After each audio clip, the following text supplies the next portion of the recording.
नायर सैनी भी कहते दरवाजे तो मेरे भी खुले हैं अभी। दरवाजे खुले, पल्ले तो कुछ नहीं है, विरोधी हैं राजनीतिक तौर पे।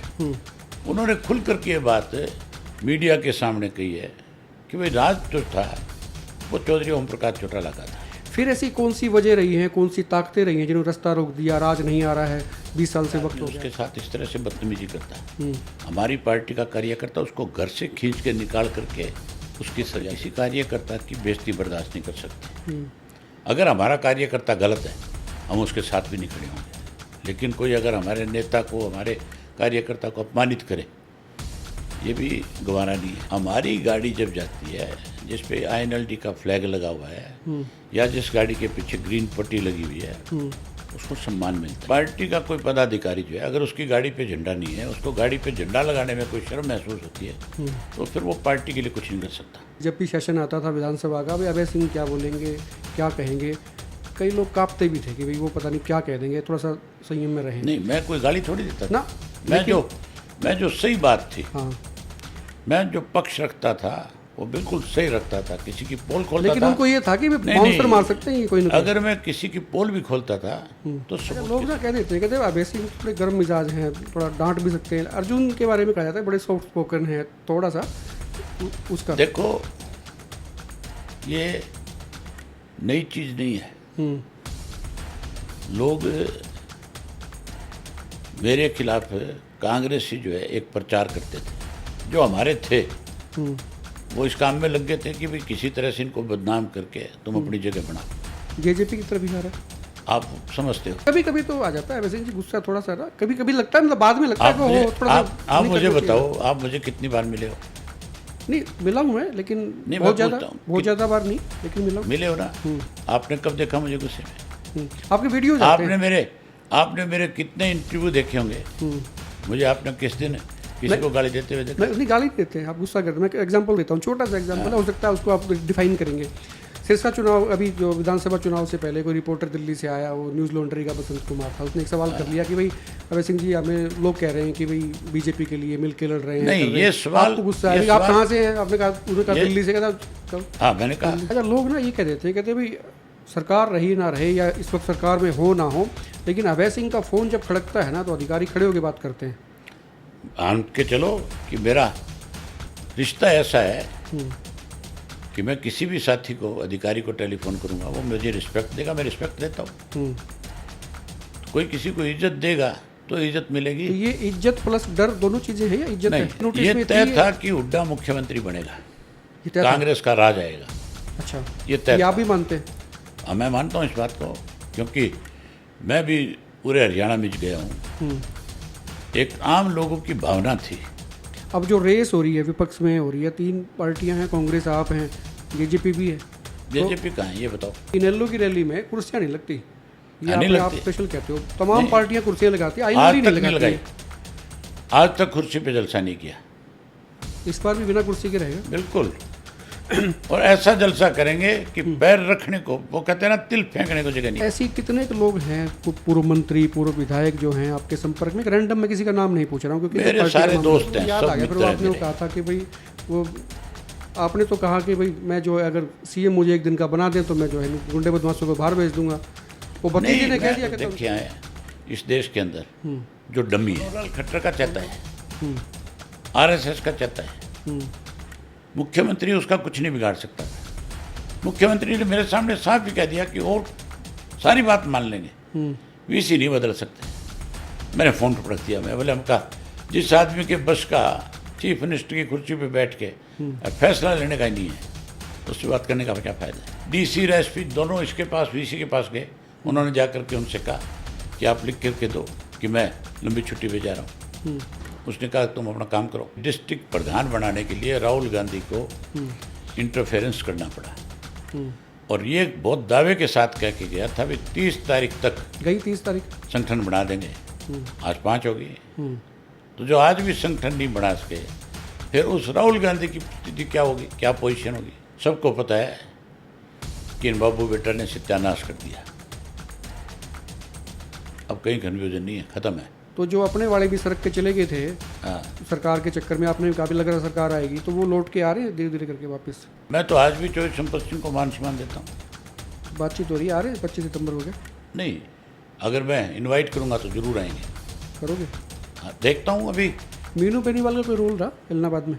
किस आदमियों की बात करते हो।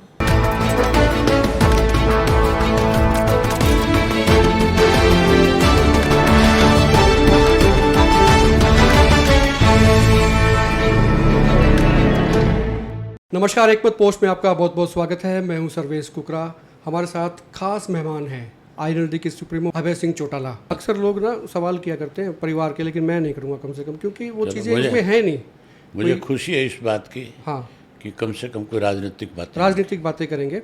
और अक्सर ये भी रहता है कि मैं जब जिससे बात करता हूँ ना, पूरा होमवर्क करके जाता हूँ कि भाई आज उनसे बात हो रही है, आज उनके बारे में पूरी की पूरी कहानी। लेकिन आपके मामले में आज मैं कोई होमवर्क नहीं करके आया, सीधी मन की बातें करेंगे।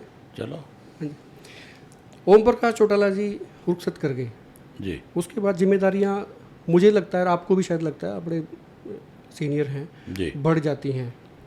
उनके भी सपने थे, आपके भी सपने हैं, पार्टी के भी सपने हैं। तो ये सपने जो हैं नींद लेने देते हैं? रात को नींद कैसे आती है? ऐसा है, हर आदमी की एक सोच होती है, खास करके जो राजनीतिक व्यक्ति होते हैं जी। उनकी दो तरह के व्यक्ति हैं राजनीति में। एक तो राजनीति में वो व्यक्ति हैं जो केवल अपना दाव लगाना चाहते हैं, केवल किसी माध्यम से राजनीति में आकर के पैसा इकट्ठा करना चाहते हैं। हमारी सोच वो नहीं है। चौधरी देवीलाल की सोच थी कमेरे वर्ग के लोगों को उनका राजनीतिक हक मिले। आप मुझे एक चीज़ बताओ, हम ये कहते हैं जब वोट मांगने जाते हैं, किसान को, व्यापारी को, कर्मचारी को, हर वर्ग के लोगों से आश्वासन देते हैं कि हम सत्ता में आए तो आपके लिए करेंगे, और जब वो सत्ता में नहीं आते तो फिर भूल जाते हैं उनको, सत्ता में आने के बाद भी भूल जाते हैं। हमारी सोच ये है कि केवल और केवल राजनीति में इसलिए नहीं कि हमने राजनीति में रह करके कहीं अपनी ताकत बढ़ानी है, हमने उन लोगों का उत्थान करना है जिनका एक्चुअल में हक है। मैं वही कह रहा था। तो ये बहुत बड़े सपने हैं, बहुत बड़ी ख्वाहिशें हैं। छोटा साहब की भी नहीं थी तो वो। नहीं, सपने नहीं, हमने इन सपनों को साकार किया है। एक वक्त ऐसा था, खास करके आपके हमारे जिला जो फतेहाबाद, हिसार, सरसा, जहाँ जमींदारों के पास बड़ी ज़मीनें थी, जहाँ लोगों के पास 10-10, 20-20 गाँव की ज़मीनें होती थी, जहाँ मजदूर मुजारे के रूप में काम करता था, जहाँ उसको उसका हिस्सा नहीं मिलता था। चौधरी देवीलाल ने देश की आज़ादी के बाद उनका आंदोलन चलाया, मुजारा आंदोलन, और उस मुजारा आंदोलन से जितने भी गरीब आदमी थे जो मुजारे थे उनको मालिक बनाया, और सरकार को मजबूर होकर के मुजारों के हक का कानून बनाना पड़ा। हमने उनकी लड़ाई लड़ी। आज भी आप सरसा में, फतेहाबाद में, हिसार में जाओ, गांव में पूछो, बहुत सारे अनेकों गांव ऐसे मिलेंगे आपको जहाँ मुजारे मालिक हैं। आज चौधरी ओम प्रकाश चौटाला जो चीफ मिनिस्टर थे, उन्होंने एक नई चीज़, नई ईजाद करी, सरकार आपके द्वार। जाते थे वो, हर गाँव में जाते थे? नहीं, जाते नहीं थे, वो सरकार को लेकर के जाते थे। सारी सरकार जाती थी, सारी सरकार लोगों के बीच में जाती थी। सरकार आपके द्वार का मतलब ये नहीं कि गांव गांव में जाती थी, शहर और कस्बों में। नायब सैनी भी कहते दरवाजे तो मेरे भी खुले हैं अभी। दरवाजे खुले, पल्ले तो कुछ नहीं है। चौधरी ओम प्रकाश चौटाला तो जो कहते थे वो कानून बन जाता था। जो कहते थे, सुबह कहते थे, शाम को वो चीज़ें पूरी हो जाती थी। आज भी आपके किसी भी व्यक्ति से आप पूछो कि राज किसका बढ़िया था, आपको खुल करके बताएगा, चाहे वो कांग्रेसी है, चाहे वो बीजेपी का है, चाहे वो किसी और पार्टी से संबंध रखता है, वो कहेगा राज तो चौधरी ओम प्रकाश चौटाला का था। अनेक राजनेताओं ने, सुनो, अनेक राजनेताओं ने जो हमारे विरोधी हैं राजनीतिक तौर पे, उन्होंने खुल करके ये बात मीडिया के सामने कही है कि भाई राज जो था वो चौधरी ओम प्रकाश चौटाला का था। फिर ऐसी कौन सी वजह रही है, कौन सी ताकतें रही हैं जिन्होंने रास्ता रोक दिया, राज नहीं आ रहा है, 20 साल से वक्त हो गया? ये मान के चलो, बीच में कुछ इस तरह के वक्त आते जाते हैं। हर चीज़ में उतार चढ़ाव है, परिवार में भी होता है, राजनीति में भी होता है, बिजनेस में भी होता है। ये हमने बहुत बड़े बड़े उतार चढ़ाव देखे हैं। जिस कांग्रेस की तुत्ती बोलती थी वो साफ हो गई। जिस बीजेपी के 2 मेंबर पार्लियामेंट थे, जिसका किसी स्टेट के अंदर 2, 4, 5 से ज़्यादा एमएलए नहीं होते थे, आज वो सत्ता में है। ये कोई खास बात नहीं, बात तो लोगों के दिलों पे राज करने की है। आज भी इंडियन नेशनल लोकदल पार्टी की अपनी एक पहचान है। आज भी उसके कार्यकर्ता को एक सम्मान मिलता है। आज भी लोगों को उसके ऊपर विश्वास है कि वो जो काम उसके पास लेकर के जाओगे, होने वाला होगा तो 1 मिनट में हाँ हो जाएगी। आपके एक नेता से मेरी बात हो रही थी, वो जिक्र आ गया अशोक अरोड़ा का, आपकी पार्टी के अध्यक्ष भी रहे हैं वो जी। और किस्सा वो भी आ गया जो कुरुक्षेत्र में उनके साथ में जो मारपीट भी हुई, गाली गलौच भी हुआ, बदतमीजी उसको आप कह सकते हैं। तो उनका ये कहना था और कुछ लोगों ने भी रैंडमली भी ये कहा कि तभी वो आईएनएलडी में होते तो ये कम से कम नौबत नहीं आती। इसलिए ये एक स्टैंपिंग है। हाँ, ये एक फ़र्क है ना। अगर हमारे साथ होता और कोई आदमी उसके साथ इस तरह से बदतमीजी करता, हमारी पार्टी का कार्यकर्ता उसको घर से खींच के निकाल करके उसकी सज़ा देता है। हम अपने किसी कार्यकर्ता की बेइज्जती बर्दाश्त नहीं कर सकते। अगर हमारा कार्यकर्ता गलत है, हम उसके साथ भी नहीं खड़े होंगे। लेकिन कोई अगर हमारे नेता को, हमारे कार्यकर्ता को अपमानित करे, ये भी गवारा नहीं है। मैंने वो दौर भी देखा जब गाँव में छतों के ऊपर आईएनएलडी के झंडे होते थे इनेलो के। अब भी तो देखना, उसका मतलब ये था कि भाई अफसर नहीं आएगा इधर, मतलब कोई आएगा नहीं, मतलब भाई आईएनएलडी का झंडा है। इसका मतलब ये नहीं था। इसका मतलब ये था कि आईएनएलडी का जो कार्यकर्ता है वो सम्मान के साथ जीने वाला व्यक्ति है, स्वाभिमानी आदमी है, वो कभी भी गलत काम की तरफ नहीं बढ़ेगा। उसकी एक इज्जत है। कांग्रेस आज भी आप देखो जी, हमारी गाड़ी जब जाती है जिस पे आईएनएलडी का फ्लैग लगा हुआ है या जिस गाड़ी के पीछे ग्रीन पट्टी लगी हुई है, उसको सम्मान मिलता है। अच्छा, मुझे ध्यान आ गया इस फ्लैग से और पट्टी से भी। एक बार मुझे ध्यान है जिस वक्त चोला साहब थे तो उन्होंने एक बार ये निर्देश भी दिए थे कार्यकर्ताओं को, भाई अपनी अपनी गाड़ी पे, सबकी गाड़ी पे हरी पट्टी बाकायदा आप रखिए, इससे प्रचार भी होता है पार्टी का और आपकी पहचान, पार्टी की पहचान है, आपकी पहचान है। हमने अब भी अपने संगठन के सब लोगों से बात कही है और मैं हर मीटिंग में ये बात खुल के कहता हूँ कि भाई पार्टी का कोई पदाधिकारी जो है, अगर उसकी गाड़ी पे झंडा नहीं है, उसको गाड़ी पे झंडा लगाने में कोई शर्म महसूस होती है, तो फिर वो पार्टी के लिए कुछ नहीं कर सकता। झंडा जरूर हो, उसके घर की छत पे भी झंडा हो, उसकी गाड़ी पे भी झंडा हो। अच्छा, पिछला जो अगर झंडा होता है, आप मान के चलो शहर के अंदर अगर 50 गाड़ियाँ हमारी दिन में आएगी, गांव में जाएगी, रिश्तेदारी में जाएगी, प्रचार होगा कि नहीं होगा कि भाई लोकदल का आदमी आया है? ये प्रचार है। पिछली दफ़ा विधानसभा में आप अकेले थे, आईएनएलडी को रिप्रेजेंट कर रहे थे, लेकिन नज़रें निगाहें जो हैं आपके ऊपर टिकी होती थी। जब भी सेशन आता था विधानसभा का, भाई अभय सिंह क्या बोलेंगे, क्या कहेंगे, कई लोग कांपते भी थे कि भाई वो पता नहीं क्या कह देंगे, थोड़ा सा संयम में रहें। नहीं, मैं कोई गाली थोड़ी देता था ना, मैं जो सही बात थी, हाँ, मैं जो पक्ष रखता था वो बिल्कुल सही रखता था। किसी की पोल खोलता लेकिन था, उनको ये था कि बाउंसर मार सकते हैं ये कोई ना कोई। अगर मैं किसी की पोल भी खोलता था तो सबूत के साथ।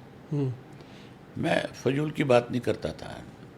स्पीकर को भी नहीं छोड़ा आपने, सारे लिए लाइन पे। नहीं, आप मान के चलो, अगर स्पीकर उस खुशी की गरिमा को कम करता है तो मैं भी एक मेंबर था उस असेंबली का जिसका स्पीकर मेंबर था। वो स्पीकर के पद पे बैठा था तो उसकी जिम्मेवारी और ज़्यादा बड़ी थी। अगर वो उसको ठीक से नहीं निभाए तो मेरी जिम्मेवारी भी ये बनती थी कि मैं उसको कहूँ कि नहीं, आप अपनी जगह पे सही नहीं हो, आपका आचरण ठीक होना चाहिए। विधायक तो आपके 1 से 2 हो गए, आप नहीं जीत पाए, वजह जो भी एक नहीं है से दो राजनीति नहीं, है। हमारे दोनों विधायकों ने अब तक के जो 2-3 सेशन हुए हैं उनके अंदर अपनी बड़ी जिम्मेवारी निभाई है। उन्होंने जिस तरह से मैं तैयारी करके जाता था उसी तरह से बिल्कुल नए हैं, उसके बावजूद दोनों अपनी तैयारी करके जाते हैं और दोनों के दोनों ने जो बात भी विधानसभा में रखी उसको स्पीकर ने भी और दूसरे सदस्यों ने भी खुल करके ये कहा कि भाई आप बहुत अच्छा तैयारी करके आए हो। अच्छा, लोग ना कह देते हैं, कहते हैं अभय सिंह थोड़े गर्म मिजाज हैं, थोड़ा डांट भी सकते हैं। अर्जुन के बारे में कहा जाता है बड़े सॉफ्ट स्पोकन है, थोड़ा सा उसका। देखो, ये नई चीज़ नहीं है। लोग मेरे खिलाफ कांग्रेसी जो है एक प्रचार करते थे, फिर बीजेपी ने भी किया, फिर हमारे अपने कुछ लोगों ने भी किया। अच्छा, अपने भी कर देते हैं? हाँ, कर देते हैं। बहुत सारे लोग ऐसे हैं जो हमारे थे वो इस काम में लग गए थे कि भाई किसी तरह से इनको बदनाम करके तुम अपनी जगह बनाओ। जेजेपी की तरफ इशारा है। आप समझते हो, उनका काम था। जब चौधरी देवीलाल पीक पे थे राजनीति में, चौटाला साहब के ऊपर कांग्रेस ने आरोप लगाए कि ये तो घड़ियों की ब्लैक करता है। वो जापान होकर के आए थे, हाँ वो प्लेन से आए थे, कस्टम में कोई घड़ी का किस्सा आते हुए वो अपने साथियों के लिए कुछ वॉचेज लेकर के आए, बच्चों के लिए, हमारे लिए भी लेकर के आए।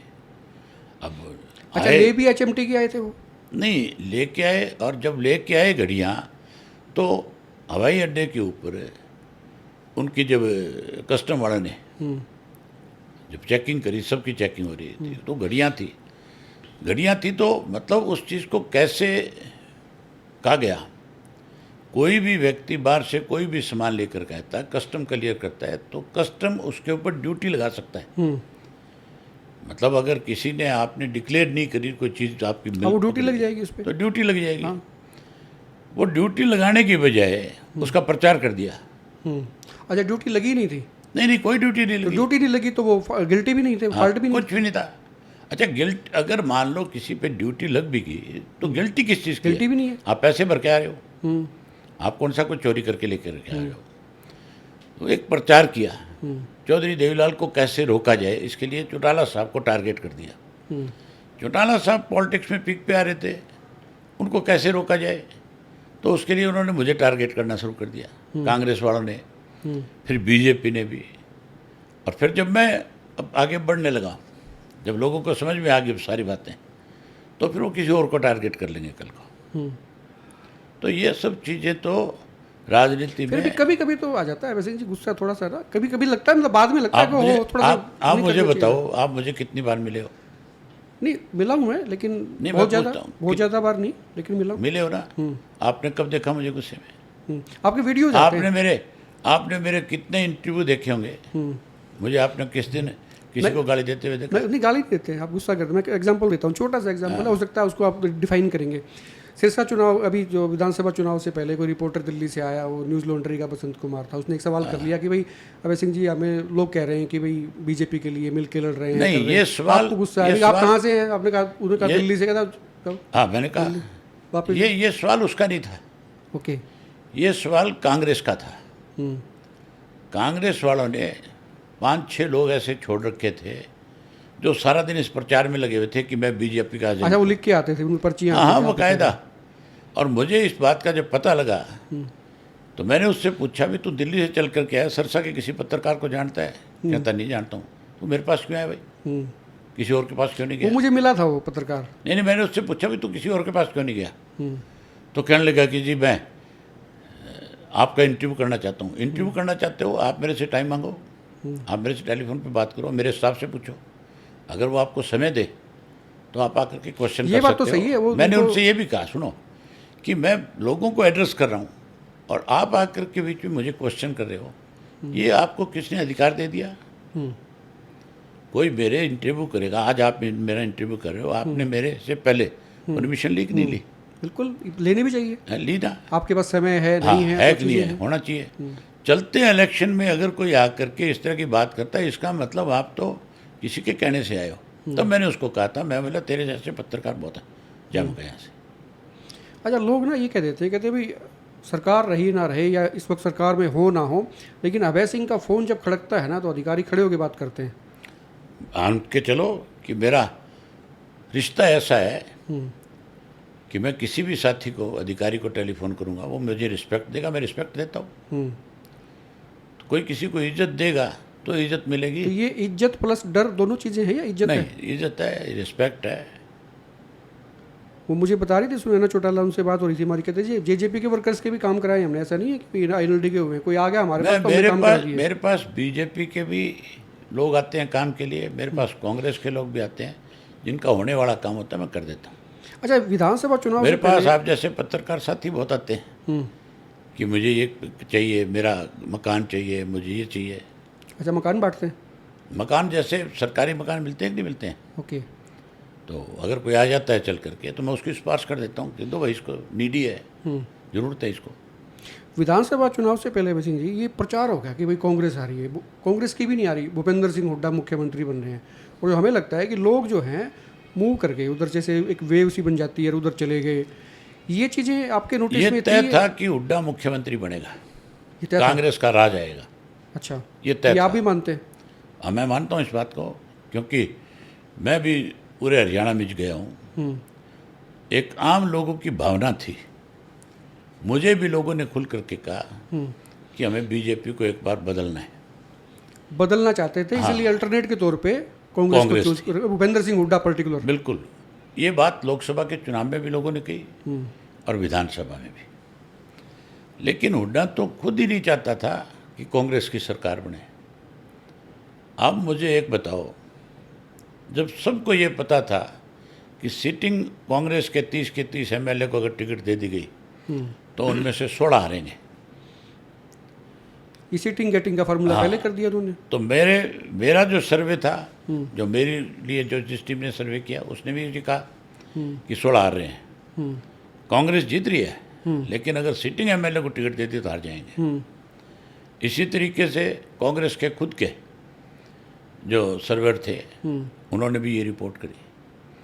लेकिन हुड्डा ने फार्मूला ये बना दिया बीजेपी के कहने से, और आपको ध्यान होगा कि टिकटों के बंटवारे के कुछ दिन पहले हुड्डा के खिलाफ ईडी की तरफ से मुकदमा दर्ज किया गया और हुड्डा रात को ही फिर बीजेपी के दरवाजे में जाके खड़ा हो गया, कहने लगा कि हुक्म करो, मुझे क्या करना है।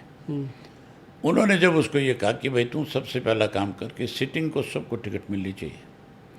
शैलजा को इनको ये बात इसलिए नहीं समझ में आ रही थी, वो तो ये चाह रही थी तेरे भी 7-8 हैं सिटिंग, उनको टिकट मिल जाएगी।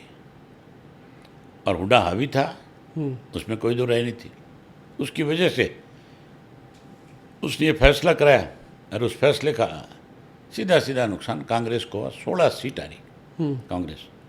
बाद में 9 टिकटें ऐसी दी गई जिन टिकटों के ऊपर ऐसे चेहरे उतार दिए गए जिसको कांग्रेस में कोई जानता भी नहीं था। तीसरा सबसे बड़ा कारण जो था, आपके हर हलके के अंदर हुड्डा ने 15-15, 20-20 कैंडिडेट बना दिए। थापी मार दी। हुड्डा के छोरे ने न्यारा कैंडिडेट बना दिया, हुड्डा ने न्यारा बना दिया। जो जितनी गाड़ियां लेके आएगा किसी भी फंक्शन में उसी को कैंडिडेट वो बना तो दिया। उनके बीके हरिप्रसाद अभी भी कहते हैं हमको दिक्कत नहीं है, गुट कान में फूंक मार दी, तेरे को टिकट देंगे, तेरे को टिकट देंगे। उसका नतीजा ये निकला कि 20 लोगों को जहाँ टिकट की हाँ भर ली, एक को मिलते 19 उसके खिलाफ हो गए कि पहले इसको देख लेते हैं। उसका फायदा बीजेपी ने उठाया, कांड हो गया कांग्रेस का। हाँ नहीं, ये मिल करके किया गया, भाजपा के इशारे पे हुआ सारा। मतलब आप ये कह रहे हैं भी स्क्रिप्ट लिखी बीजेपी ने लिखी, बिल्कुल कांग्रेस ने फॉलो, नेताओं ने फॉलो किया। हुड्डा ने सिर्फ अपने लड़के को राजनीतिक तौर पे ताकतवर बनाने के लिए अपनी हठधर्मी का इस्तेमाल किया हुआ। तो अब आपको क्या लगता है कि चलो ये एपिसोड हो गया, पार्टी नहीं आई, सरकार में भी नहीं आई, विधायक तो उनके आगे 37, लेकिन वो सरकार में नहीं आए जो ख्वाब। आप मुझे बताओ, 37 विधायक आगे, आपने कितने ऐसे विधायक देखे हैं कांग्रेस के अब तक जो बीजेपी की स्टेज के ऊपर गए हैं? कितने ऐसे विधायक हैं? 10 से 12 को तो मैं जानता हूँ। आपके सिरसा वाले भी गुणगान गा रहे हैं? नहीं, मैं कह रहा हूँ 10 से 12 तो मैं जानता हूँ जो भाजपा के मंच पे गए हैं और जिन्होंने जाकर के मुख्यमंत्री की प्रशंसा करी है। तो फिर कांग्रेस का है, अपोजिशन का है? वो ये तर्क देते नहीं, हैं मुझे कि आप ये काम बताओ ना। काम ले रहे हैं, बोला काम नहीं होगा अगर हम नई बात करेंगे। अरे काम तुम विधायक हो, तुम्हारे मैं भी विधायक था नहीं था? मैं विधानसभा में खड़ा होता था, कोई ये उंगली करता था क्या मेरी तरफ?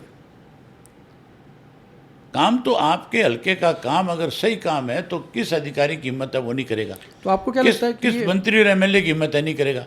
मंत्री की आपका काम मना कर ही नहीं सकता। मंत्री को पता है कि तेरे को कल को ये विधानसभा में खड़काएगा, फिर तू क्या करेगा? तो आपको क्या लगता है कि ये स्विच करेंगे फिर? क्यों करेंगे? ये स्विच कर सकते हैं, बीजेपी में चले जाएंगे?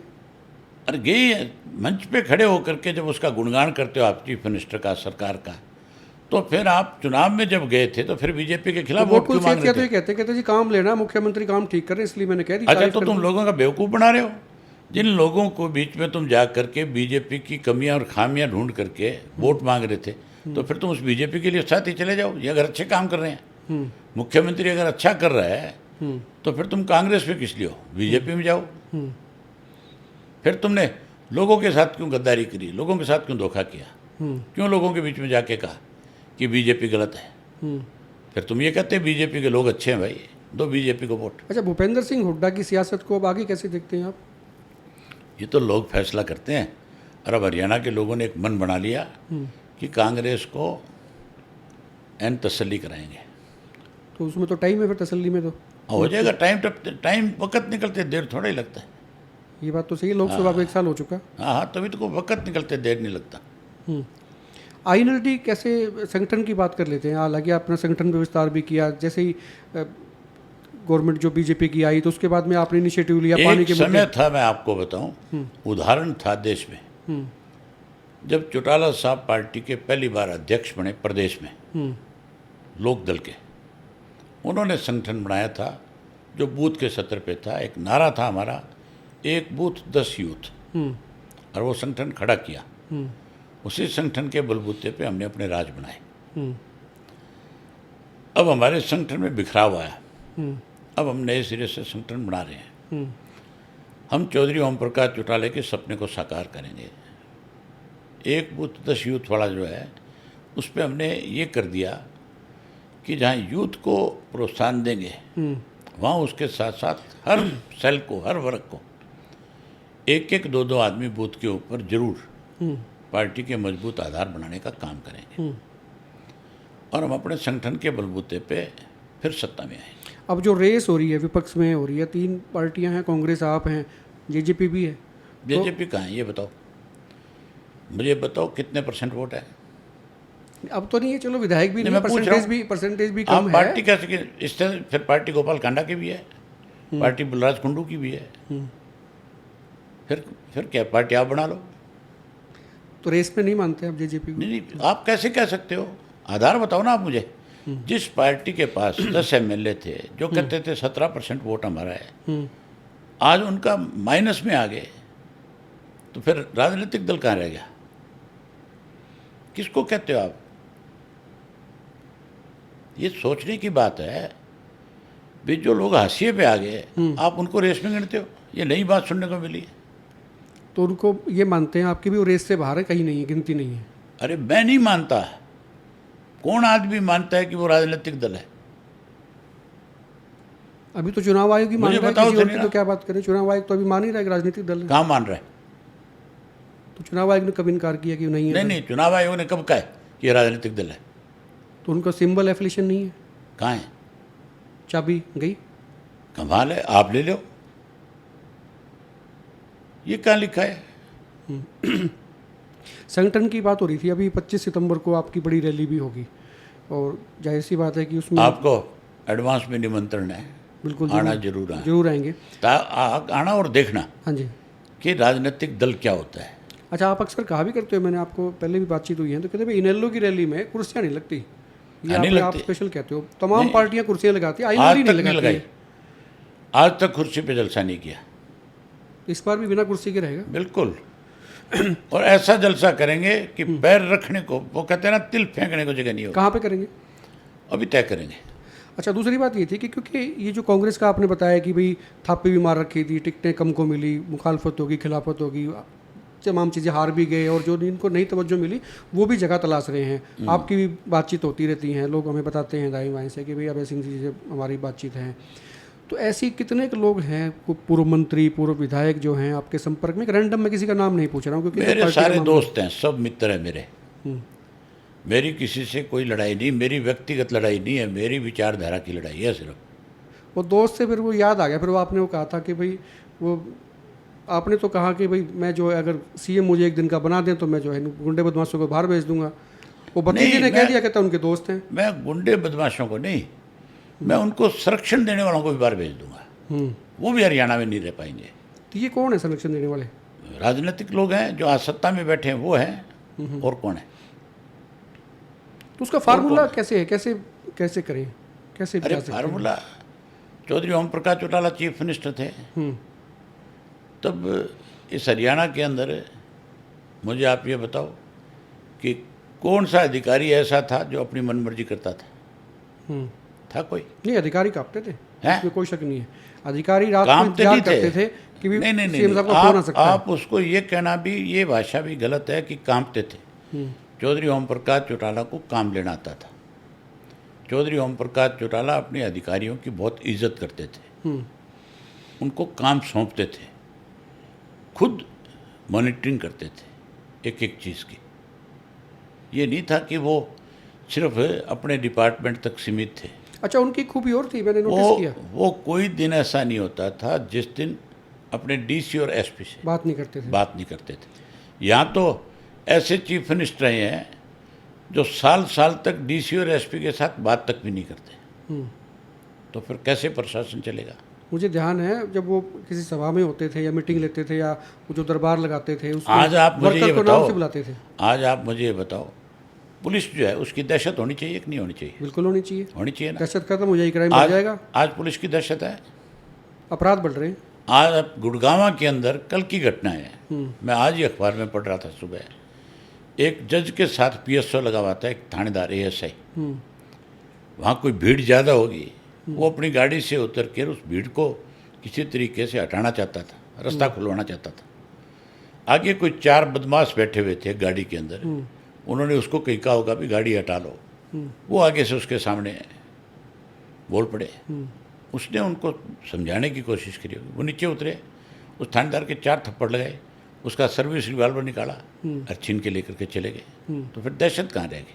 क्या वजह मानते, क्यों नहीं है सिर्फ दहशत? ये वजह उसकी कि पुलिस के पास आज अगर किसी के खिलाफ सख्ती करती है, उससे पहले ये लोग उन पुलिस अधिकारियों को बेइज्जत करते हैं। आपने एक उदाहरण बताता हूँ, सरसा के अंदर चीफ मिनिस्टर गया और गणेश लाल जो है, जो गवर्नर थे उड़ीसा के, उनका लड़का जो है, उनको रोक दिया, उसको रोक दिया स्टेज नाम पे लिस्ट जाने में से। नहीं था, ठीक है।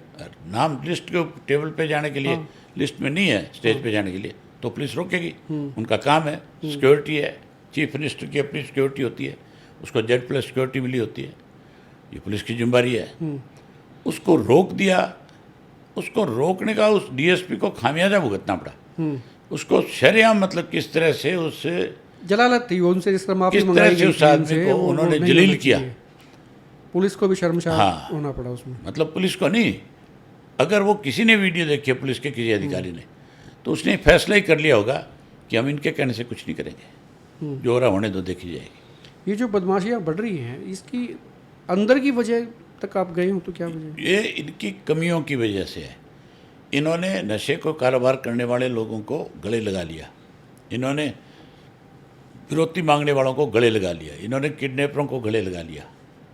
मैंने विधानसभा के अंदर, आपने वो सेशन देखा कि नहीं देखा, मनोहर लाल चीफ मिनिस्टर था, मैंने पिलर नंबर बताए गुड़गांव के कि किस पिलर नंबर के नीचे चिट्टा बिकता है, किसके नीचे कोकीन बिकती है, किसके नीचे स्मैक बिकता है, और यहाँ तक बताया कि किन किन लोगों के साथ गाड़ियों में बैठ करके आपके पार्टी अध्यक्ष बराड़ा की गाड़ी में फतेहाबाद का एक लड़का नशे का कारोबार करता था, तो सारा दिन इसके साथ रहता था।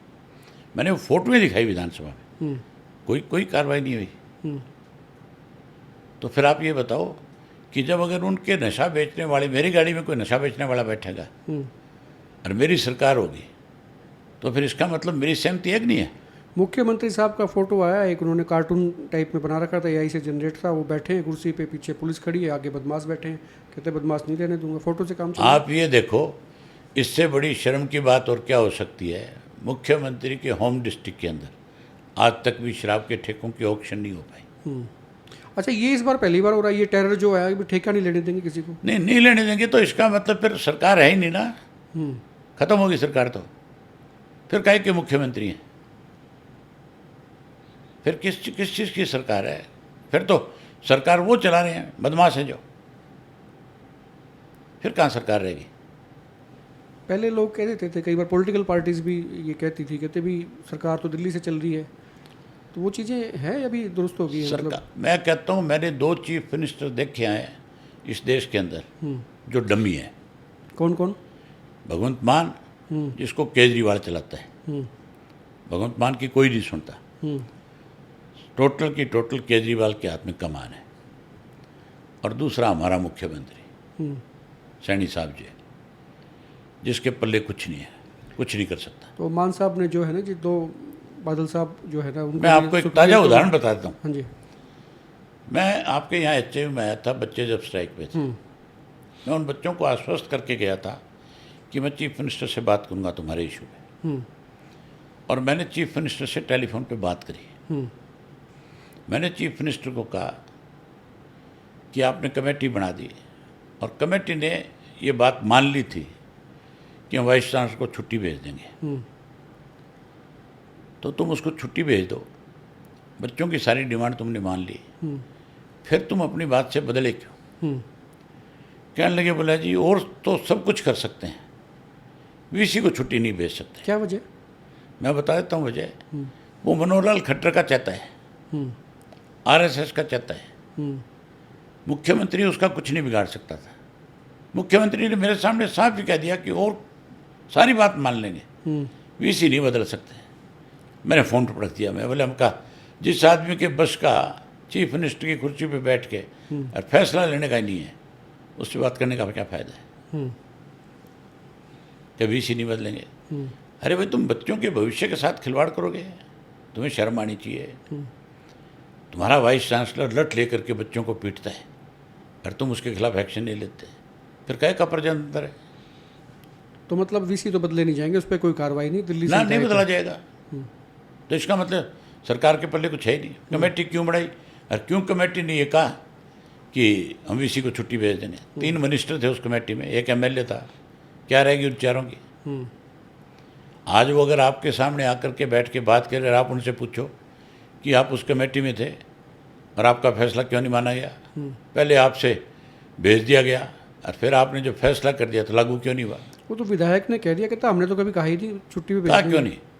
ये तो सबके बीच में बात हुई है। DC और SP दोनों इसके पास, VC के पास गए। उन्होंने जा करके उनसे कहा कि आप लिख करके दो कि मैं लंबी छुट्टी पे जा रहा हूँ। उसने कहा तुम अपना काम करो। और राहुल गांधी आए पिछले दिनों जो है ना, हरियाणा में चंडीगढ़ आए तो बैठक ली, पूरे जोश जलवा पूरा था कि भाई अब संगठन बना देंगे। 10-11 साल से तो नहीं है लेकिन अब बना देंगे।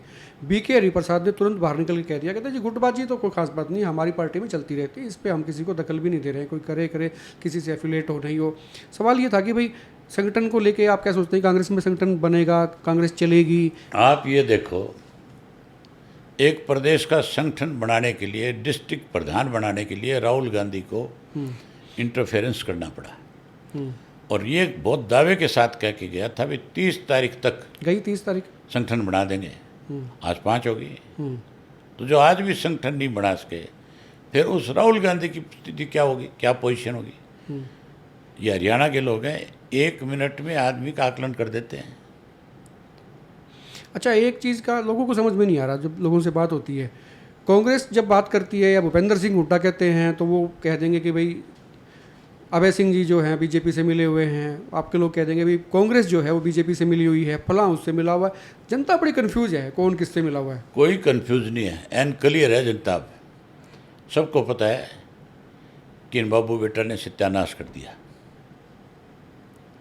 अब कहीं कन्फ्यूजन नहीं है, ख़त्म है। तो जो अपने वाले भी सड़क के चले गए थे सरकार के चक्कर में, आपने काफ़ी लग रहा सरकार आएगी, तो वो लौट के आ रहे हैं धीरे धीरे करके वापस।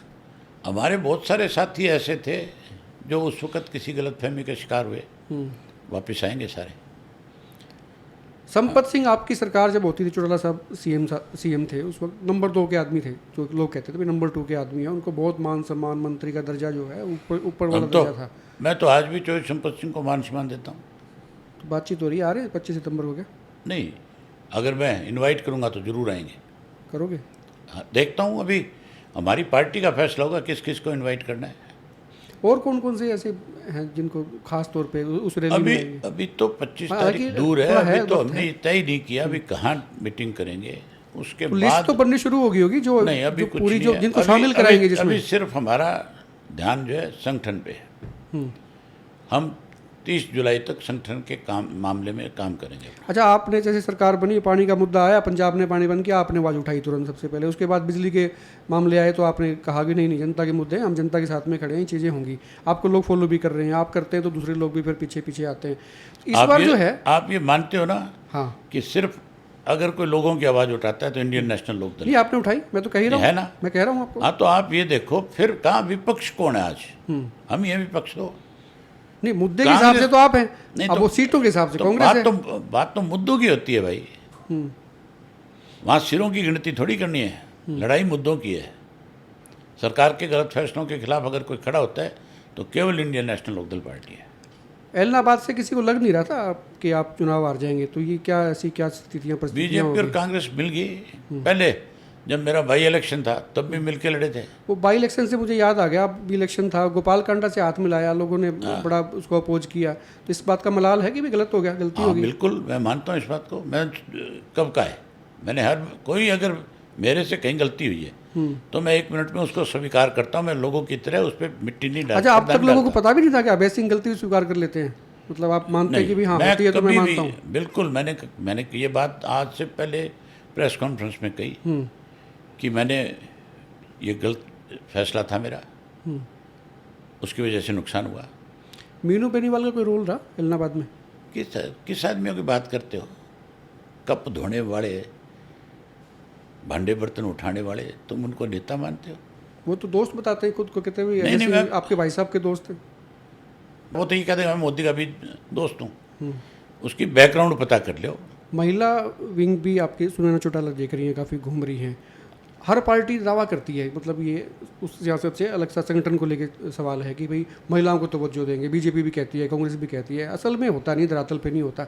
आप कितना श्योरिटी देते हैं कि हमारी पार्टी का पहले से फैसला है। चौटाला साहब जब मुखिया थे हमारे, तब भी ये फैसला था कि 33% महिलाओं को हम रिजर्वेशन देंगे विधानसभा में, लोकसभा में। हम इस पक्ष में हैं कि महिलाओं को भी उसको उसके बराबर का हक मिले। आखिरी सवाल वैसे जी, कि काफ़ी वक्त ले लिया, सवाल और भी बहुत सारे हैं, फिर किस दिन बात कर लेंगे। वो जो शुरू में स्टार्ट किया था मैंने, जो बड़े सपने हैं, कार्यकर्ताओं की ख्वाहिश हैं, ओम प्रकाश चौटाला के भी सपने थे, आपके भी वो सपने हैं। अब जिम्मेदारी चूँकि आपके ऊपर ही है सारी की सारी, फैसले लेने की भी, तो ये सपने कई बार सोने देने में रुकावट देते हैं, रात को नींद में। मैं तो जानना चाहता हूँ, आपको साथ लेकर के उन सपनों को पूरा करेंगे, बेफिक्र रहो। शुक्रिया बात करने के लिए। अभय सिंह चौटाला थे, इनेलो सुप्रीमो हैं। और खुल के कमेंट करें, वीडियो को शेयर करें, और आपकी कोई चीज़ें हैं, आपके कोई सवालात हैं, या आप कुछ कहना चाहते हैं तो वो भी कमेंट बॉक्स में आप जरूर लिखें। आप देखते हैं एक मिनट पोस्ट। नमस्कार। ठीक, बहुत धन्यवाद।